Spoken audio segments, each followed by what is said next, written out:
Praise the Lord. इस समय, ये समय जो परमेश्वर ने हमें दिया है, इस समय में हम परमेश्वर का धन्यवाद देते हुए परमेश्वर के पास जाएंगे, क्योंकि उसने ये समय हमारे लिए निर्धारित किया कि हम सब एक साथ मिलकर परमेश्वर की आराधना करें, परमेश्वर की स्तुति करें, उसकी बड़ाई करें, उसकी प्रशंसा करें। ये समय परमेश्वर ने हमें दिया है। हम धन्यवाद देते हैं परमेश्वर पिता का कि हम जीवितों की संगति में हैं। हम धन्यवाद देते हैं कि उसने हमारे लिए अपने इकलौते बेटे को इस संसार में भेजा कि उसके द्वारा हमने उद्धार को पाया। वास्तव में परमेश्वर हमसे बहुत ज्यादा प्यार करता है। उसके प्रेम की कोई सीमा नहीं है। वो हमसे बहुत प्रेम करता है और वो चाहता है कि हर एक मनुष्य उद्धार पाए, कोई भी नाश न हो, परंतु हर एक जन बच जाए। वो चाहता है हर एक जन जो संगति टूट गई है उस संगति में वापस लौट कर आए। वो चाहता है कि हम उस स्वर्ग राज्य के भागी बन जाए। लेकिन क्या सब स्वर्ग जाएंगे? प्रश्न ये उठता है कि क्या हम सब स्वर्ग जाएंगे? आज हम इन्हीं बातों पर मनन करेंगे। हम परमेश्वर का धन्यवाद देते हैं पास्टर चरणजीत सिंह जी के लिए। हम धन्यवाद देते हैं यहोवा मिनिस्ट्री के लिए। हम प्रार्थना करते हैं उनके लिए, उनकी पूरी मिनिस्ट्री, यूके से और बाकी और अन्य जगहों से जितने भी देशों के लोग जुड़े हैं, उन सारे लोगों का हम स्वागत करते हैं आज के इस मनन में कि हम एक साथ मिलकर परमेश्वर के वचन पर मनन करने जा रहे हैं। इस समय अपनी आंखों को बंद करेंगे और परमेश्वर से हम प्रार्थना करेंगे और प्रार्थना करके परमेश्वर से उस सामर्थ्य को मांगेंगे कि हम समझ सके कि हम कहां पर हैं। क्या हम स्वर्ग जा रहे हैं या हम स्वर्ग नहीं जा रहे हैं? यदि नहीं जा रहे हैं तो हमें कुछ करना होगा कि हम स्वर्ग जाएं। इन सारी बातों पर आज हम मनन करेंगे। तो अपनी आंखों को बंद करें और पवित्र आत्मा की सामर्थ्य को मांगे कि परमेश्वर हमारी आंखें खोले और हम देख सके कि हमारा परमेश्वर हमसे क्या कहना चाह रहा है आज के इस सुंदर समय में। अपनी आंखों को बंद करेंगे। Hallelujah, hallelujah, hallelujah, hallelujah, hallelujah, hallelujah, hallelujah, hallelujah, hallelujah. राजाओं के राजा, प्रभुओं के प्रभु, हम आपका धन्यवाद धन्यवाद धन्यवाद धन्यवाद धन्यवाद करते क्योंकि आप महिमा के योग्य परमेश्वर हैं। आपका धन्यवाद करते हैं, आप आदर के योग्य परमेश्वर हैं। Thank you Jesus, thank you Lord, thank you Lord, thank you Lord, thank you Lord. हम आपका धन्यवाद करते हुए इस समय अपने प्रिय लोगों के साथ जो इस समय हमारे साथ जुड़े हैं, आने वाले समय में जो जुड़ेंगे, उन सब के साथ आपके चरणों के निकट आते हैं। पिता परमेश्वर, प्रार्थना करते हैं प्रभु जी कि आप हमारे मन की आंखों को खोलिए, हमें पवित्र आत्मा की सामर्थ्य से भरिए कि हम जान सके कि आपकी हमारे लिए क्या योजना है। पिता परमेश्वर, इस समय में मैं अपने आप को शून्य करती हूँ, पवित्र आत्मा की सामर्थ्य से मुझे भर दीजिए और हर एक शब्द आपकी ओर से हो, एक भी शब्द मेरी ओर से ना हो। धन्यवाद देते हैं पिता परमेश्वर और विशेष रूप से हम प्रार्थना करते हैं युवा मिनिस्ट्री के लिए और उनके लिए बहुत आयत की आशीष को मांगते हैं। धन्यवाद के साथ ये प्रार्थना प्रभु यीशु मसीह के नाम में होकर मांगते हैं। दया करके सुनिए, कृपा से ग्रहण कीजिए। आमीन, आमीन। आप मेरे साथ निकाल लीजिए मत्ती रचित सुसमाचार, मैथ्यू चैप्टर 7 और उसके वर्स 21 से मैं आपके लिए पढ़ रही हूँ। यहाँ पर लिखा है, जो मुझसे हे प्रभु कहता है, उनमें से हर एक स्वर्ग के राज्य में प्रवेश न करेगा, परंतु वही जो मेरे स्वर्गीय पिता की इच्छा पर चलता है। उस दिन बहुत से लोग मुझसे कहेंगे, हे प्रभु, क्या हमने तेरे नाम से भविष्यवाणी नहीं की और तेरे नाम से दुष्ट आत्माओं को नहीं निकाला और तेरे नाम से बहुत से आश्चर्य कर्म नहीं किया? तब मैं उनसे खुलकर कह दूंगा, मैंने तुमको कभी नहीं जाना। हे कुकर्म करने वालों, मेरे पास से चले जाओ। परमेश्वर अपने वचन के पढ़े और सुने जाने पर आशीष दे।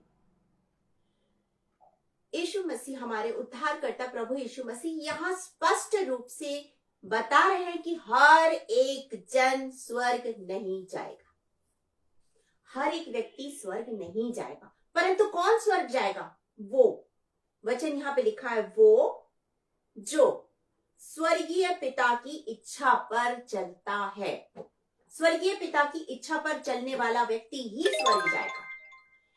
जब हम उत्पत्ति और उसके पहले अध्याय को देखते हैं, फर्स्ट चैप्टर जेनेसिस चैप्टर 1, और उसके जब आप 27 वर्ष को पढ़ेंगे, 26 वर्ष से 27 वर्ष आप पढ़ेंगे, तो आप क्या पाएंगे उसमें कि परमेश्वर ने आदम और हवा की रचना की।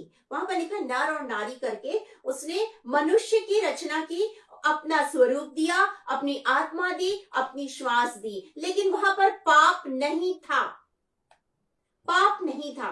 और उसके बाद में परमेश्वर ने उसे सारी चीजों पर अधिकार दे दिया। मनुष्य ने, आदम ने हर एक चीज का नाम रखा, उसे ज्ञान और बुद्धि दिया, और साथ ही साथ उसे एक कार्य करने के लिए मना किया, और वो था उस बगीचे का, उस अदन की वाटिका का बीच में जो पेड़ है, उस पेड़ के फल को मत खाना। सिर्फ एक ही बात बोली, लेकिन क्या मनुष्य उस पर चला? दोष देना बहुत आसान होता है। आदम ने दोष दिया परमेश्वर को और हवा को। उसने कहा वो जो तूने मेरे लिए बनाई, मतलब कि तूने बनाई, वो भी, वहां पर भी दोष, और वो स्त्री भी दोषी।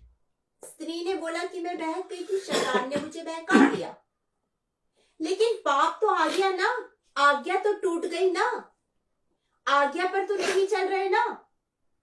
तो यहाँ पर वही बात आ रही है, यदि आप परमेश्वर की आज्ञा पर चल रहे हैं आप स्वर्ग राज्य में जा सकते हैं, यदि आप परमेश्वर की आज्ञा पर नहीं चल रहे हैं आप स्वर्ग राज्य में कतई नहीं जा सकते हैं।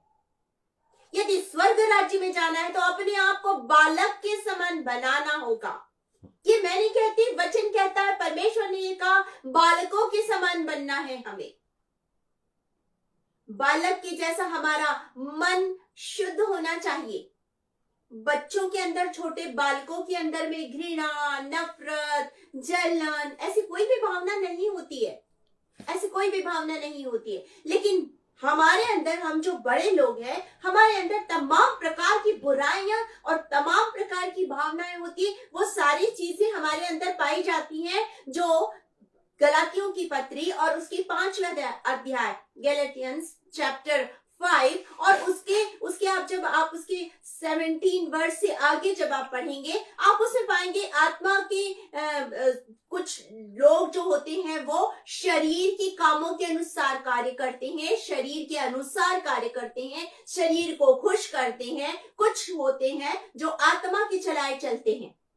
वहां पर क्लियर लिखा है कि सारी बुराइयां, क्रोध, डाह, मतवालापन, लीला कीड़ा और तमाम प्रकार की वहां बुराइयों का वर्णन है। तो क्या ऐसी बुराई करने वाले स्वर्ग राज्य में प्रवेश करेंगे? नहीं कर पाएंगे, क्योंकि वचन हमसे कहता है कि ऐसे लोग स्वर्ग में नहीं जाएंगे। यदि हमारे अंदर एक भी बुराई है, हम स्वर्ग राज्य में कतई प्रवेश नहीं करने पाएंगे। वचन हमसे कहता है, प्रकाशित वाक्य की पुस्तक उसका 22 अध्याय, रेवलेशन चैप्टर 22, उसके वर्स 15 को मैं आपके लिए पढ़ रही हूँ। यहाँ पर लिखा हुआ है, पर कुत्ते और टोन्हे और व्यभिचारी और हत्यारे और मूर्ति पूजक और हर एक झूठ का चाहने वाला और गढ़ने वाला बाहर रहेगा, वो स्वर्ग राज्य में प्रवेश नहीं करने पाएगा, वो स्वर्ग राज्य में प्रवेश नहीं कर पाएगा। आज हम यहाँ पर इन वचनों से हम 3 बातों को सीखेंगे। हम 3 बातों को सीखेंगे। सबसे पहली बात है एक सच्चाई। एक सच्चाई, हम उसको पहले जानेंगे। बहुत से लोग सोचते हैं हम बच गए, हम तो बच गए, हमने उद्धार पा लिया, हम बच गए, हमने यीशु मसीह को उद्धारकर्ता ग्रहण कर लिया और हम बिल्कुल बच गए। ऐसा नहीं है, ऐसा नहीं है। वचन हमसे कहता है नया जन्म लेना आवश्यक है। ये मैं नहीं कहती, वचन में लिखा हुआ है कि नया जन्म लेना आवश्यक है। मुंह से आप स्वीकार कर लिए कि आपने यीशु मसीह को उद्धारकर्ता स्वीकार किया है, ठीक है, बहुत अच्छी बात है, आपने मुंह से स्वीकार किया, लेकिन अपने आप को बदला। अपने आप को बदलना जरूरी है कि आज भी वही पुराने ढर्रे पर चल रहे, बैप्टिज्म ले लिया आपने, लेकिन आज भी वही कार्य कर रहे हैं। यहाँ पर 3 वचन में लिखा है, यूहन्ना, जॉन चैप्टर 3 वर्स 3, यीशु ने उसको उत्तर दिया, मैं तुझसे सच सच कहता हूँ, यदि कोई नए सिरे से ना जन्मे तो परमेश्वर का राज्य देख नहीं सकता। कितना क्लियर ये सच्चाई यहाँ पर कितनी क्लियर लिखी हुई है कि मैं तुझसे सच सच कहता हूं, क्या, जब तक मनुष्य नए सिरे से जन्म ना ले। यदि आपने यीशु मसीह को ग्रहण कर लिया है तो पुरानी बातें बीत गई हैं। यदि आपने यीशु मसीह को ग्रहण कर लिया है तो पुरानी बातें बीत गई, अब आप एक नई सृष्टि है। आप जो थे अब वो स्वरूप बदल गया। आपका व्यवहार, आपका आचरण, आपका सोच विचार, हर चीज बदल जानी चाहिए। ये एक सच्चाई है जो वचन में लिखी है कि आपको नए सिरे से नया जन्म लेना आवश्यक है। बैप्टिज्म सब ले लेते हैं, क्रिश्चियन लोगों के घर में सब पैदा हो जाते हैं। क्रिश्चियन लोग हैं, इनके घर में बच्चे पैदा हो गए, तो क्या वो स्वर्ग राज्य में जाएंगे? नहीं, कतई नहीं जाएंगे। हर एक को अपना अपना लेखा देना है, हर एक को अपने व्यक्तिगत तैयारी करनी है स्वर्ग राज्य में जाने की, और उसके लिए जरूरी है नया जन्म लेना। जब तक आप नया जन्म नहीं लेंगे स्वर्ग राज्य में कतई प्रवेश नहीं करने पाएंगे। वचन हमसे कहता है कि बुलाए हुए तो बहुत हैं लेकिन चुने हुए थोड़े हैं। जब आप मैथ्यू चैप्टर 22 वर्स 14 को पढ़ेंगे आप इन्हीं बातों को पाएंगे। बुलाए हुए बहुत हैं लेकिन चुने हुए बहुत कम है। आपको चुने हुए लोग हैं। यदि आपने नया जन्म लिया है, यदि आपने नया जन्म लिया है तो आप मान के चलिए कि आप वो चुने हुए लोग हैं। अब आप नए जन्म के अनुसार ही चलेंगे। नए जन्म जो आपने लिया है उसी के अनुसार अब आपका चाल चलन होना चाहिए। ऐसा नहीं कि अब वापस आप पुराने मनुष्यत्व में चले गए। नहीं, पुराने मनुष्यत्व में नहीं जाना है, परंतु आपको नया हो जाना है। वचन हमसे कहता है इफिसियों और उसके 4th चैप्टर, इफिशियंस चैप्टर 4 और उसके 1st वर्ष से मैं आपके लिए पढ़ रही हूँ। इसलिए मैं जो प्रभु में बंदी हूँ तुमसे विनती करता हूँ कि जिस बुलाहट से तुम बुलाए गए थे उसके योग्य चाल चलो, अर्थात सारी दीनता और नम्रता सहित धीरज धरकर प्रेम से एक दूसरे को सह लो और मेल के बंधन में आत्मा की एकता रखने का यत्न करो। एक ही देह, एक ही आत्मा, जैसे तुम्हें जो बुलाए गए अपने बुलाए जाने से एक सी आशा, एक ही प्रभु, एक ही विश्वास, एक ही बपतिस्मा। सोचिए, जिस बुलाहट से आप बुलाए गए हैं उसके योग्य चाल चलो। अब्राहम को बुलाया गया जिस काम के लिए, अब्राहम ने उसी कार्य को किया। विश्वासियों का पिता और परमेश्वर का मित्र कहलाया। नूह को जिस कार्य के लिए बुलाया गया था नूह ने उस कार्य को पूरा किया। वो खरा व्यक्ति था, वो धर्मी व्यक्ति था, परमेश्वर ने उसे चुना और उसने अपने चुने जाने को पूर्ण किया।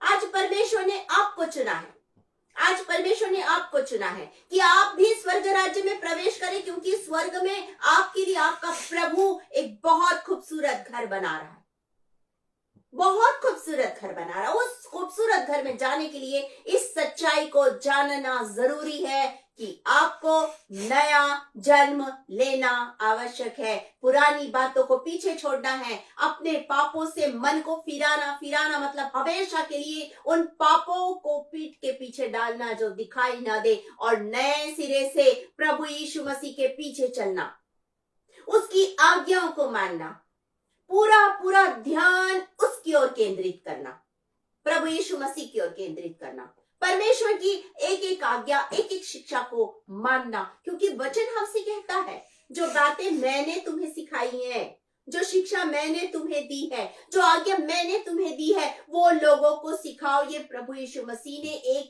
आपको एक आज्ञा दी है, एक आदेश दिया है, महान आदेश, वचन के प्रचार का आदेश। लेकिन अपने जीवन की गवाही तो दीजिए पहले कि आपने नया जन्म पा लिया है। आज मैं कह सकती हूं मैंने नया जन्म पा लिया है, मैंने नया जन्म पा लिया है।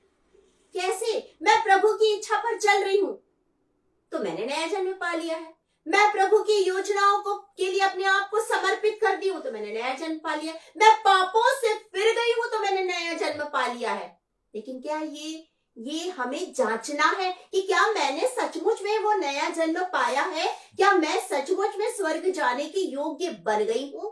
ये आज मुझे जांचना है, ये आज आपको जांचना है, अपने जीवन में झांक के देखना है।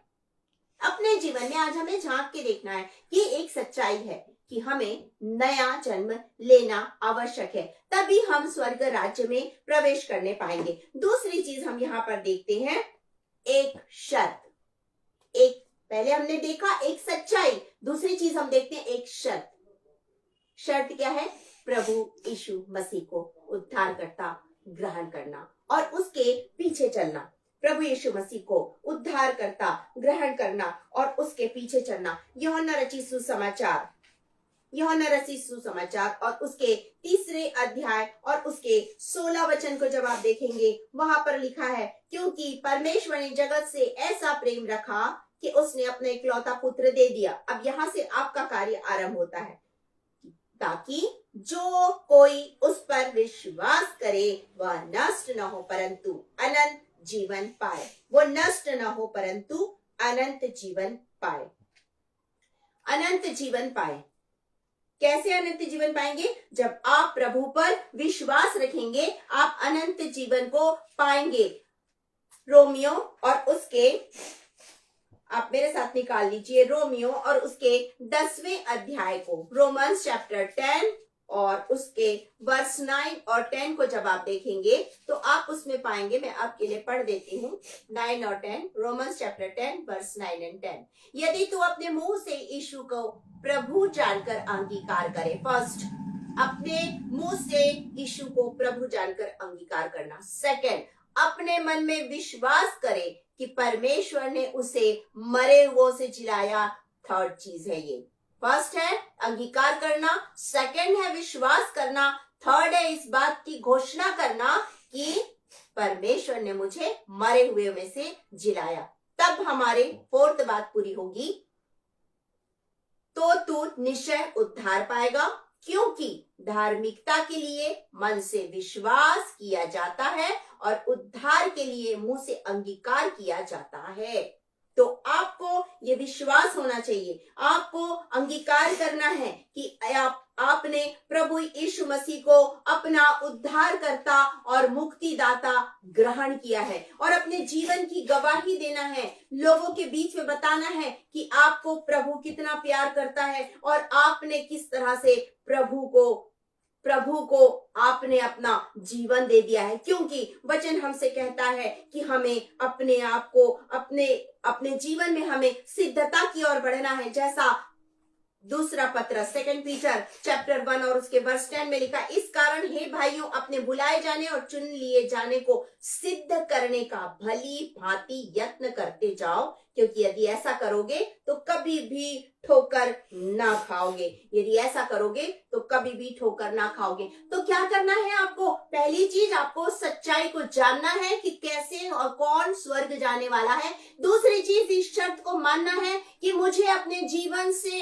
दिखाना है, मुझे प्रभु यीशु मसीह को उद्धारकर्ता ग्रहण करना है, मुझे अंगीकार करना है अपने पापों का और उस पर विश्वास करते हुए उसके पास जाना है और प्रभु को अपना स्वामी, अपना पिता, अपना सब कुछ मानना है, अपना जीवन पूरी तरह से उसे समर्पित करना है। ये शर्त है स्वर्ग जाने की। जब आप पूरी तरह से उस पर निर्भर हो जाएंगे, उसको अपना स्वामी बना लेंगे, उससे कहेंगे प्रभु तेरी इच्छा मेरी जिंदगी में पूरी होने पाए। तू कुम्हार है, मैं मिट्टी हूँ, आज तो अपने भवन का उपयोगी पात्र बना और मेरा उपयोग कर। जिस दिन आप अपना जीवन प्रभु के हाथ में सौंप देंगे, प्रभु आपके जीवन का स्वामी हो जाएगा। प्रभु की इच्छा योजना अनुसार जब आप चलेंगे, तब आप उस स्वर्ग राज्य में पहुंचने पाएंगे। जब तक आप इन बातों को नहीं करेंगे, आप स्वर्ग राज्य में कभी भी प्रवेश नहीं कर पाएंगे। और सबसे बड़ी बात है, एक बहुत बड़ी शर्त है कि आपको इस समय मार्ग चुनना है। आपको इस समय में एक मार्ग चुनना है कि जब आप सकरे फाटक से प्रवेश करेंगे तो आप स्वर्ग राज्य की ओर बढ़ेंगे। क्योंकि सकरे फाटक में बहुत सारी परेशानियां आएंगी, लेकिन आप परेशानियों से निकल सकेंगे क्योंकि आपके साथ आपका प्रभु रहेगा। बहुत सी कठिन परिस्थितियों में यूसुफ था। जब आप पुराने नियम में देखेंगे, उत्पत्ति और उसके 39 चैप्टर को देखेंगे, तो यूसुफ कठिन परिस्थितियों में था। वो पोतीफर के घर में गुलाम था, वो जेल में बंद था, वो बंदीगृह में था। ऐसी कठिन परिस्थितियों में छोटा सा 17 साल का लड़का, जवान लड़का, इस कठिन परिस्थितियों में अपने परिवार से दूर वहां पर गुलामी की जिंदगी जी रहा है। इस कठिन परिस्थिति, सकरे रास्ते पर उसने अपने आप को बिल्कुल साफ और क्लीन रखा, सुरक्षित, अपने आप को इन बुराइयों से, इन पापों में पड़ने से सुरक्षित रखा, क्योंकि बाइबल कहती है कि यहोवा परमेश्वर उसके संग था। जिस दिन आप यीशु मसीह को अपना उद्धारकर्ता और मुक्तिदाता ग्रहण कर लेंगे और उसके मार्ग पर आप चलने लगेंगे, वो मार्ग भले ही सकरा है, लेकिन याद रखिए वो आपको स्वर्ग की ओर लेके जाने वाला मार्ग है। परमेश्वर का धन्यवाद हो, हालेलुया, प्रेज द लॉर्ड, क्योंकि परमेश्वर आपको उस सकरे मार्ग से लेके उस स्वर्ग राज्य में प्रवेश कराने जा रहा है। अपने आप को तैयार कर लीजिए। ये वो शर्त है जिस पर आपको चलना है कि आपको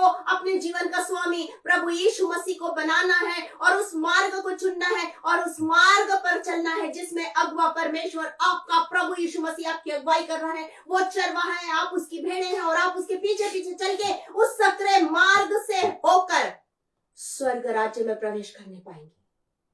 हालेलुया, प्रेज द लॉर्ड। महान परमेश्वर आपसे कितना प्यार करता है कि वो आपकी अगुवाई कर रहा है। वो आपको अकेला नहीं छोड़ेगा कि आप सकरे मार्ग में परेशानियों का सामना करते हुए गिर जाए, कभी नहीं। चौड़ा मार्ग बड़ा खूबसूरत है, याद रखिएगा, चौड़ा मार्ग बड़ा खूबसूरत है, चारों तरफ सांसारिक आकर्षण है, लेकिन उस चौड़े मार्ग में चल के क्या होगा? नरक की आग मिलेगी। और आग के बारे में तो आप बहुत दिनों से लगातार देख रहे हैं, आप सुन रहे हैं, आप टीवी पे देख रहे हैं कि किस तरह आग, जंगल से फैली हुई आग पूरे अमेरिका के उस लॉस एंजल्स को जला गई। आप उस आग के बारे में महसूस करके देखिए कि क्या था वहां पर, कैसा वातावरण था, वो कैसे लोग कितनी तकलीफ में थे इस भयानक अग्नि में। सोच के देखिए, आप उस आग को देखिए और सोचिए, उससे भी कई गुना ज्यादा भयानक वाली आग नरक की होगी। और चौड़ा रास्ता उस भयानक आग की ओर आपको लेके जाएगा। चौड़ा रास्ता आपको उस भयानक आग की ओर लेके जाएगा।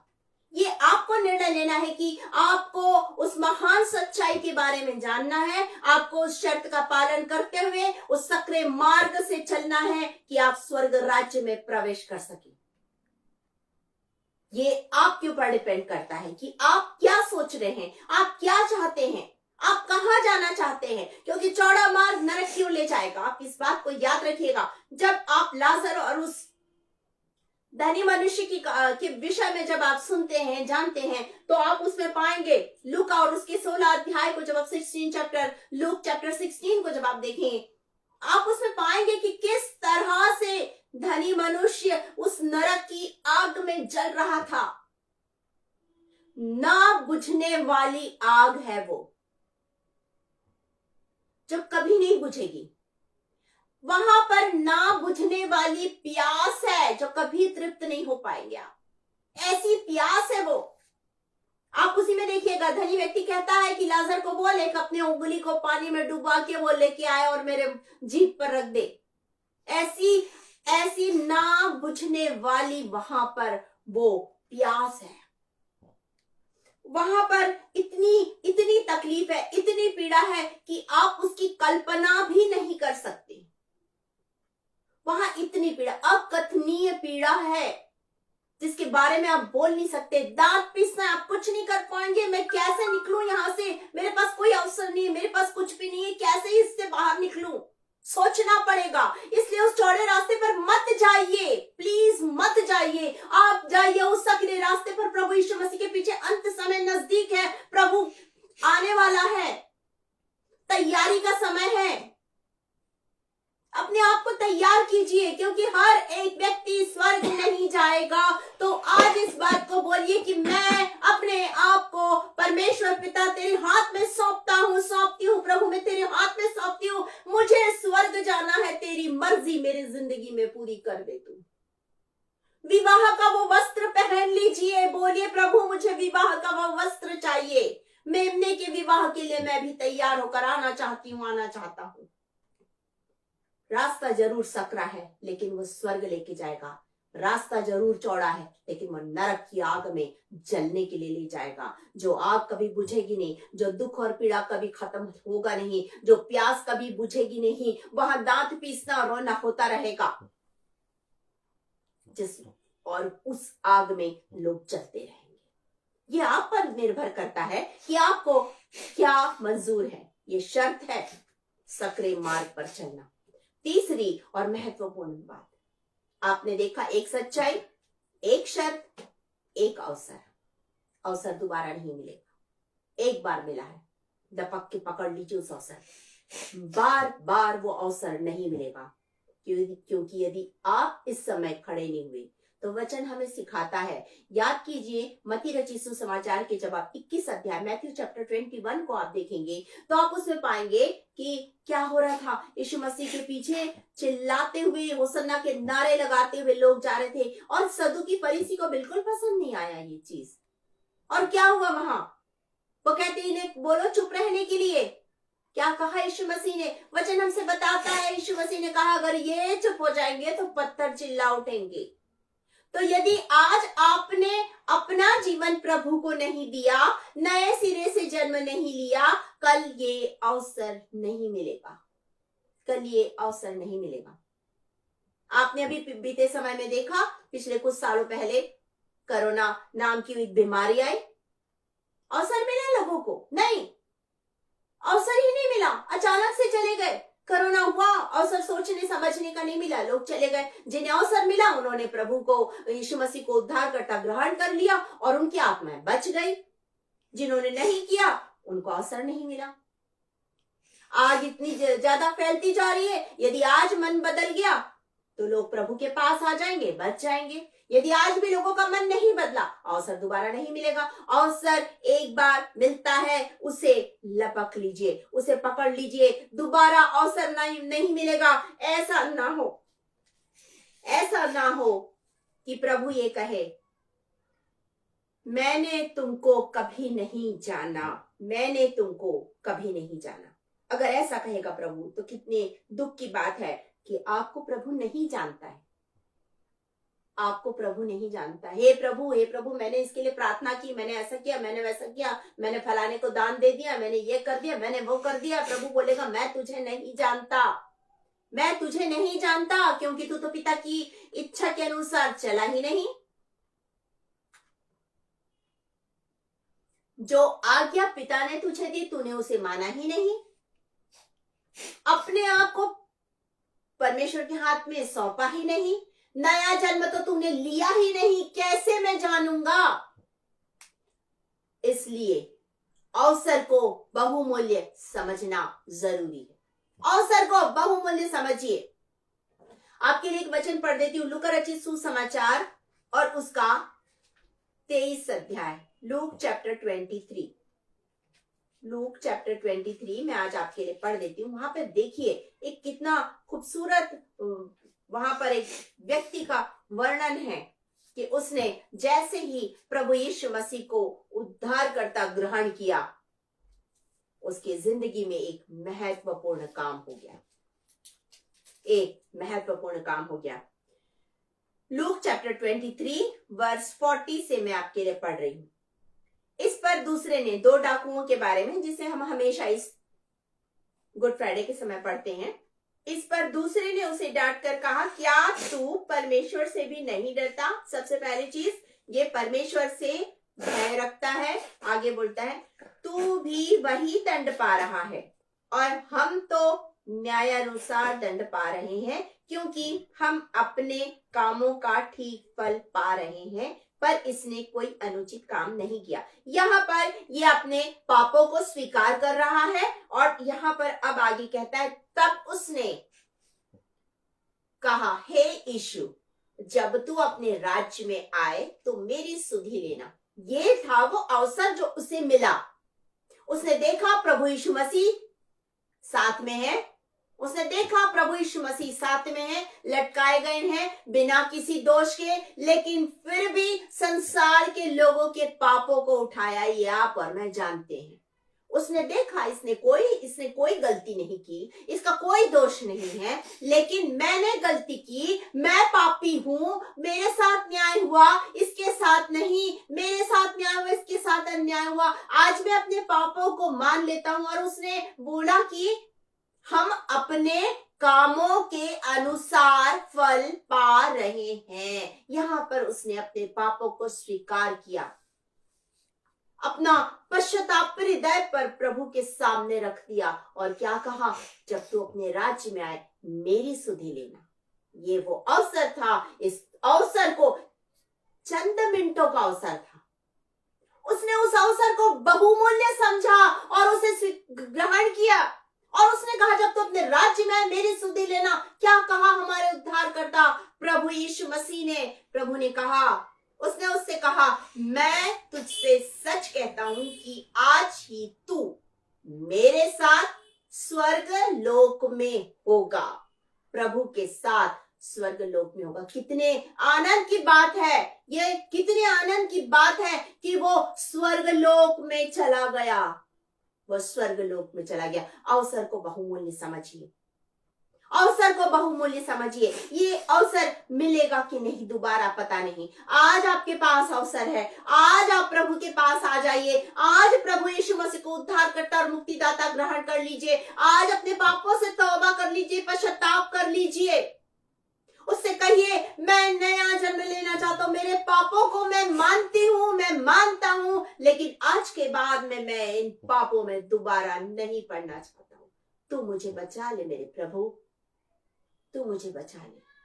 हमारा प्रभु बहुत महान है, इतना महान है कि उड़ाऊ पुत्र की कहानी से हम समझने पाते हैं कि पाप में पड़ा हुआ पुत्र जब पिता के पास अपने आपे में आने के बाद आता है और अपने पश्चातापी मन को प्रकट कर रहा है कि पिता, मैंने स्वर्ग में के और तेरे खिलाफ में विरोध में मैंने पाप किया है, मैंने स्वर्ग के विरोध में, तेरे विरोध में पाप किया है। तो आज अपने पापों का वो अंगीकार कर रहा है कि मैंने पाप किया, मान रहा है, वो मुझे अपने नौकर जैसे रख लेना, वो बोले जा रहा है। लेकिन उसकी बात पिता नहीं सुन रहा है। पिता क्या कह रहा है? मेरा बेटा लौट आया है, मेरा बेटा लौट आया है, मैं इसे अधिकार देता हूं। और उसने अपने वो अंगूठी जो अधिकार की थी उसको पहना दी। उसे कहा कि नया वस्त्र पहनाओ, घर में जीवनार हो, भोज हो, बड़े भोज का आयोजन हो गया। ये है हमारा पिता, जिसके पास हम जाके अपने पापों को बोलते हैं कि ऐसा हुआ, ऐसा। पिता बोलेगा जरूरत नहीं है, तू मेरा बेटा है, तू मेरी बेटी है। वो अपनी बाहें फैलाएगा और आपको पकड़ लेगा, अपना अधिकार आपको देगा, संतान होने का अधिकार आपको देगा, निज प्रजा बना लेगा, परमेश्वर के संतान बन जाएंगे आप, स्वर्ग राज्य आपके लिए खुल जाएगा। प्रभु आपको वहां पर प्रभु के साथ आराधना स्तुति करते हुए रहना होगा। स्वर्ग दूतों के साथ आराधना करेंगे हम। हमारा परमेश्वर ऊंचे सिंहासन पर विराजमान होगा, जिसके सामने हम खड़े होंगे। कितना खूबसूरत वो दृश्य होगा, वो स्वर्ग का एक खूबसूरत दृश्य होगा, जहां पर न रात होगी, न दिन होगा, न दुख होगा, न कोई पीड़ा होगी, न कोई आंसू होंगे। वहां सिर्फ और सिर्फ आनंद होगा। लेकिन उसके लिए अपने आप को प्रभु के हाथ में देना है, नया जन्म लेना है। यदि आज भी आपने ऐसा नहीं किया तो नरक की उस आग में जलने के लिए चले जाएंगे। निर्णय आपको लेना है कि मुझे कहां जाना है, मुझे कहां जाना है, उस नरक की आग में जलने जाना है या उस स्वर्ग राज्य में पहुंचना है मुझे। क्योंकि रास्ता सकरा है, रास्ता सकरा है जिस पर आपको चलना है, और उस पर आपकी मदद सिर्फ और सिर्फ प्रभु यीशु मसीह कर सकता है। वो आपको उस मार्ग से उस खूबसूरत स्थान में लेके जाएगा जो कहलाता है स्वर्ग। उस स्वर्गीय स्थान में आपको वो लेके जाना चाहता है, वो लेके जाना चाहता है। वचन में यहाँ पर लिखा हुआ है, मत्ती रचित सुसमाचार उसका 7वां अध्याय, मैथ्यू चैप्टर 7 वर्स 13 और 14 में आपके लिए पढ़ रही हूं। सकेत फाटक से प्रवेश करो, क्योंकि चौड़ा है वह फाटक और सरल है वह मार्ग जो विनाश को पहुंचाता है, और बहुत से हैं जो उससे प्रवेश करते हैं। क्योंकि सकेत है वह फाटक और कठिन है वह मार्ग जो जीवन को पहुंचाता है, और थोड़े हैं जो उसे पाते हैं। थोड़े हैं जो उसे पाते हैं। निर्णय आपका है कि आपको कौन सा मार्ग चुनना है। निर्णय आपका है कि आपको स्वर्ग राज्य में प्रवेश करना है या नहीं। निर्णय आपका है। अवसर आज आपको मिला है, अवसर दोबारा मिलेगा या नहीं मिलेगा कह नहीं सकते हैं। तो जो अवसर मिला है उस अवसर को आप झपट के ले लीजिए, दोबारा मिलेगा या नहीं मिलेगा।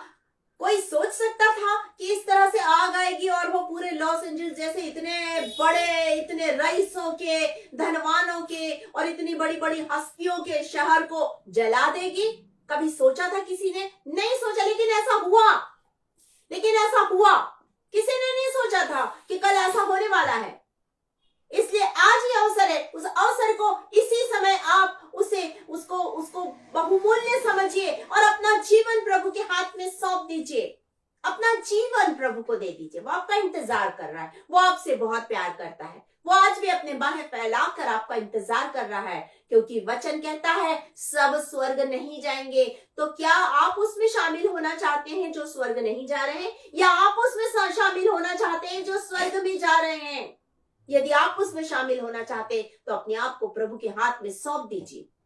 प्रभु के हाथ में सौंप दीजिए। वो आपका इंतजार कर रहा है और उससे बोलिए, प्रभु मैं स्वर्ग जाना चाहता हूं, मैं स्वर्ग जाना चाहती हूं। मैं अपना जीवन तेरे हाथ में सौंपती हूं, मैं अपना जीवन तेरे हाथ में सौंपता हूं। क्योंकि सच्चाई तो यही है जो यहाँ पर प्रभु यीशु मसीह ने कही कि हर एक जन स्वर्ग नहीं जाएगा। हे प्रभु कहने वाले सब स्वर्ग नहीं जाएंगे। जो ये कहेंगे कि मैंने तेरे नाम से ये किया, मैंने तेरे नाम से वो किया, मैंने तेरे नाम से वो किया, प्रभु बोलेगा मैं नहीं जानता, मैं तुझे नहीं जानता।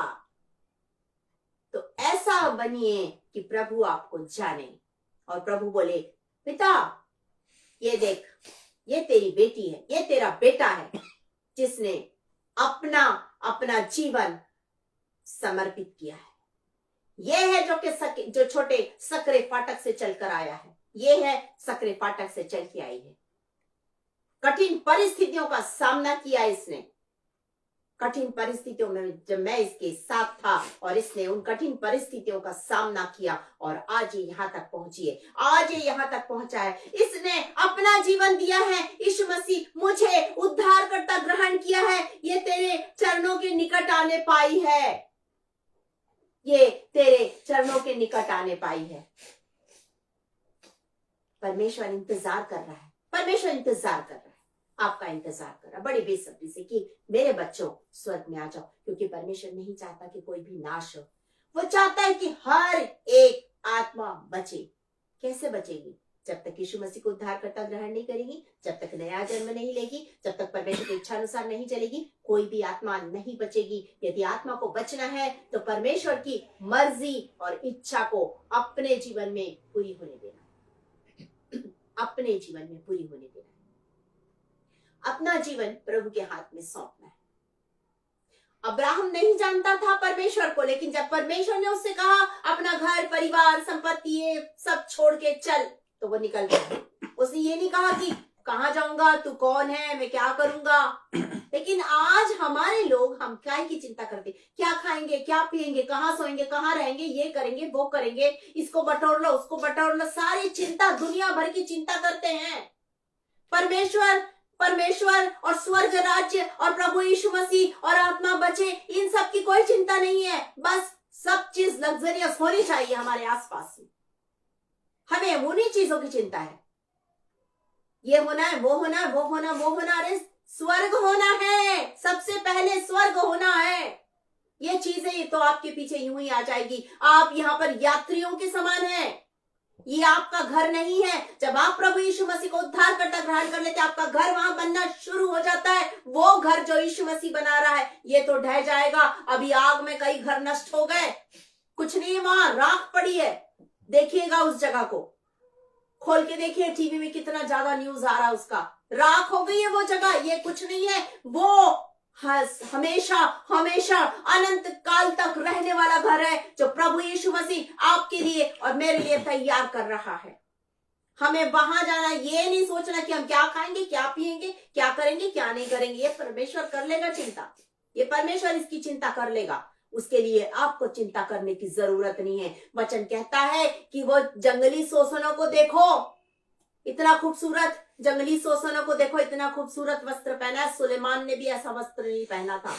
चिड़ियों को देखो ना, जो बोती है ना काट के, फिर भी परमेश्वर उन्हें खिलाता है। तो आप और मैं तो उसकी बहुत खूबसूरत रचना है, उसका स्वरूप है, उसकी आत्मा हमारे अंदर बसती है। तो आज स्वर्ग जाने की तैयारी कीजिए। आज से, अभी से, इसी समय से बोलिए, प्रभु मैं स्वर्ग आना चाहती हूँ, मैं स्वर्ग आना चाहता हूँ, मैं अपना जीवन तेरे हाथ में समर्पित करता हूँ। आज मैं नया जन्म लेना चाहता हूँ। अवसर आज है, दोबारा मौका मिलेगा या नहीं पता नहीं। अवसर को बहुमूल्य समझ के प्रभु के पास आ जाइए उसके चरणों में और उससे कहिए, प्रभु तेरी मर्जी, तेरी इच्छा मेरी जिंदगी में पूरी हो। मैं अपना जीवन तेरे हाथों में सौंपता हूँ, मैं अपना जीवन तेरे हाथों में सौंपती हूँ। मुझे तो धो ले, मुझे तो शुद्ध कर ले, मुझे तो पवित्र कर ले और मुझे अपने राज्य में आने दे। अपने आंखों को बंद करेंगे और इस समय हम प्रार्थना करेंगे। जितने भी प्रार्थना निवेदन है वो सारे निवेदन हम प्रभु आपके चरणों के पास रखते हैं।